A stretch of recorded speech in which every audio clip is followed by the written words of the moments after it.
Okay, I have all of the cartridges charged that I was going to do today. The next step is we're going to seat the bullets in the cartridges. So what we need to do is, we have a book here that tells us I don't know if you can see that or not. We're using a 125 grain lead bullet. We're using Clay's powder. We have the charge information here, and then over here at the very end it says 1.125 minimum overall length. So what we have to do is we have to set up the die in the press in order to facilitate this. So the first thing we want to do, and I'm going to go ahead and show you this as we go along, is this: we want to make sure the shell holder just kisses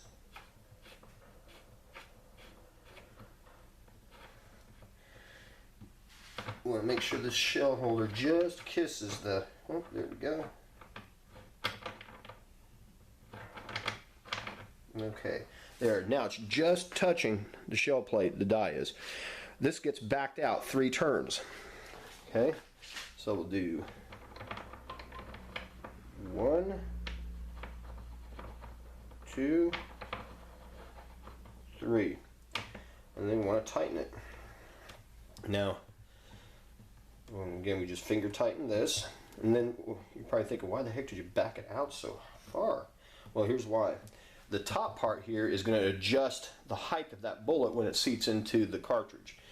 So what I've done is, and I'm going to back this out a whole bunch, I have a little cheat sheet. It's a bullet I put together earlier. It's got a spent primer. There's no powder. It's just the actual bullet.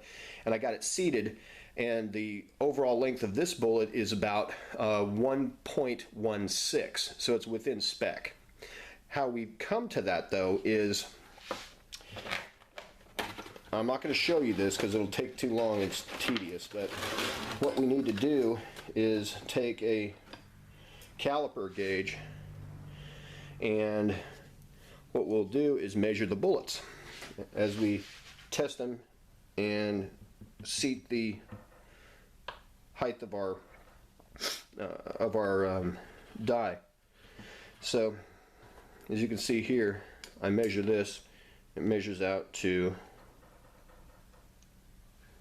1.163.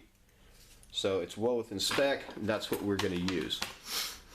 So what I'll need to do first is seat the bullet in here, and then once I put it up into the press, it's all the way up, then I feel where the top of my die touches the bullet. Right there. So now we should be good to go. I'll measure this one more time just to make sure everything's good, and then we'll be ready to rock and roll, and we'll do some put some projectiles in these cartridges. Okay, now that we're set to load these rounds, first thing I'm going to be doing is dropping a bullet on the floor. Second thing I'm going to be doing is taking the cartridge with the new primer, the charge in the cartridge, take a bullet, seating the bullet just on top like this. It goes in the press, and then it'll guide through, and then we're going to gently just push up until it seats, and pull it back out. And there's your finished round. Now, again, we want to double check it, especially the first couple, using the calipers. See where it ends up. 1.129. So this is within the maximum and the minimum on the minimum overall length. So what are we gonna eat for lunch? Hey honey, I'm doing a video. Can you hold on a second? Yeah, but what are we eating for lunch? Food. We're having food for lunch. Well, I asked, so tell me. I'll be in a minute. Yes, I have a 6-year-old daughter. And this is my man cave. This is where I hide out. Okay, so basically we're gonna do the rest of these, and as you know, my daughter's hungry and needs to eat lunch. So I'm gonna go ahead and finish up these bullets real quick, feed the fam, and then I'm able to now economically produce these 9mm bullets that over at Academy was costing me $16 a freaking box, and I can do them now for about $5 a box of 50. That's taken into consideration the primers costing me 4 cents a piece, tax included.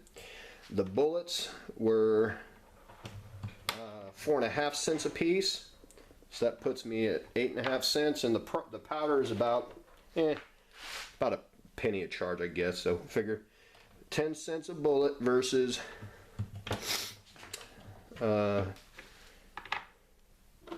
what would it be?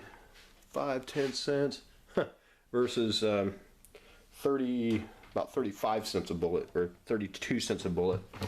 So fun stuff, great little hobby. This is the first time I've actually reloaded 9mm, so just like my other video of the 223s, I figured I'd put this all into one. And you know, there are some things that I did not mention in this, but you get the picture on how the reloading's done. This is very simple. It's a lot easier reloading these than it is the 223s, because you have to have about 2 extra steps in the 223s. So the next step in this, after I'm finished, would be to do a factory crimp die, but I've heard lots of back and forth on that. You don't have to, so I'm not going to do it. It's just an extra step, and I just don't think it's necessary. Anyway, hope you enjoyed the video. Good luck, and happy reloading.